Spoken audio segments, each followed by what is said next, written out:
Hey everyone, I'm Kate Kennedy, and it has been over a month now since we did our last video for 100 Days of Kane, PA. And I had told you that we would continue to hear stories some Wednesday nights from the Kane Historic Preservation Society about stories of Kane's history. And we thought tonight would be a great night to start. With Halloween being tomorrow, we wanted to have someone here share a story that was kind of scary about Kane. So Wendy Oakes is here tonight, and she's going to share some stories about the cemeteries here in Kane. I'm going to go around and we'll go over and say hello. Hi, Wendy. Hello. I'm so happy to see you again. It's been too long. Well, hey, thanks so much for joining us tonight, or letting us join you, I guess. And we're going to talk about some of the cemeteries around and some of the history of that. So would you tell us about Kane's first cemeteries? Okay. You know, everybody knows where the cemeteries are now, up on Cemetery Hill. But originally, the first cemeteries were here inside the borough. Literally in town where buildings are now. Isn't that hard to imagine? Oh, so where was like one of the very first ones? One of the very first ones was the Catholic cemetery, and the original Catholic church sat where the Woods and Baker building is now. It burnt down, but the cemetery was behind it. So they started, burying some of the people back there. Plus the railroad used that area for burials for their laborers. Okay, so there were several people. I mean, there was quite a few people back in that area buried. So the first cemetery was behind the First Catholic Church, which is on Fraley Street, where Woods, Baker, and Ross was. And then what happened to it? It burnt down. The church burnt down. The church burnt down, and the area behind there had been kind of swampy, so they decided not to leave the cemetery there, and they moved it. So they moved the bodies up to where the Catholic cemetery is now. But I'll read this exactly as we have it in the story. It says, nearly all bodies were reinterred. So that right there gives you a clue. Nearly in what is now the Catholic cemetery at the corner of the cemetery at JoJo Road. I am told that a few bodies, mostly children, were never removed. And so this is in the Commons. This was in the Commons. What building is where the Catholic Church was? What building today is where the Catholic? Woods and Baker building. Okay, so behind. Woods and Baker and Ross. So it was the Catholic Church. It burnt down, and then behind that, where the Commons are, where the parking lots and everything are now, was a cemetery, and they removed nearly all the bodies. Oh my gosh! When they reinterred them, they left the children. Why would they leave the children? So that's kind of spooky. I mean, what happens when you move a grave?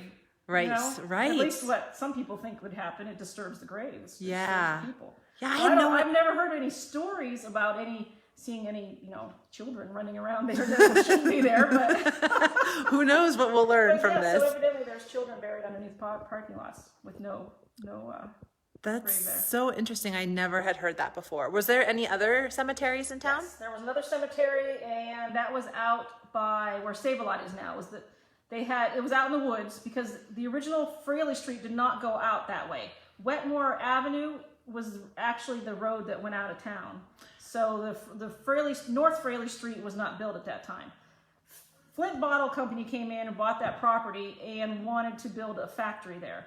And the road, that's when they had North Fraley built out towards that way. But there was a cemetery right there, and they moved those bodies also. They went to different places. Those bodies were moved to Forest Lawn, the Catholic cemetery, some of the Swedish cemeteries that were around. But there was several bodies up there. Now, that one, from what I've read, all the bodies were moved, they say. Yeah. They say. Around what year was all of this happening? Catholic cemetery would have been probably the 1870s. The Flint Bottle Company didn't come in until probably about the 1900s. Okay, so very early in Kane's history. Yeah. Right. Very interesting. Before the Forest Lawn and the Tabor Lutheran Cemetery and the Catholic Cemetery up there. Are there any other stories about any kind of burials in town? There is. Now, from the story we have is that there was a hobo if nobody knows what a hobo is, he's somebody who like a bum. He would hop trains, go from town to town, and bum whatever they could off of. Maybe they would ask for work for a day just to earn a little bit of money. But evidently he died here in Kane. We don't know his name. We don't know where he was from. We just know that this hobo died Basically, on the other side of the railroad tracks behind the commons, the west side of the railroad tracks, they basically dug a hole and buried him. And he's still back there from what we found out, and what I have a sheet that somebody dug into the history. He was never reinterred anywhere else. So there is the body of a hobo on the west side of the tracks behind the commons. Who knew? So yeah, so if you're walking down the tracks and you see a bum walking down the tracks and he just disappears on you, you know who you just saw.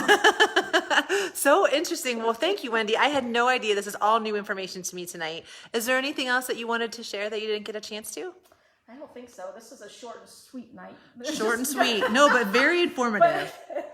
And we'll be back, don't you worry, to get more stories from you sometime maybe soon. We can get Dick or John to tell their spooky stories sometime, but we'll have to ask. All right, thanks, Wendy.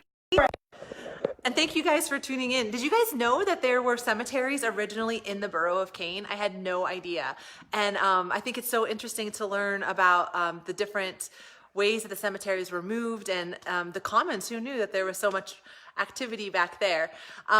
Well, tomorrow's Halloween, and just a reminder to you guys that trick or treat is tomorrow night from 6 to 8 p.m. in the borough of Kane. Porch light invitation. So if a porch light is on, you're welcome to go up and ask for a trick or treat. And then also, one last thing I would like to ask is if you have any spooky stories about Kane that you would like to share, feel free to go ahead and do that in the comments. We'll go ahead and be sharing stories from the depot again in the future, and we'll be sharing some stories from more citizens and residents of Kane in the future as well. But just wanted to get back in the rhythm tonight with a spooky story from the Kane Historic Preservation Society. So thanks, Wendy, for sharing, and thank you guys again for tuning in, and we'll see you again sometime real soon.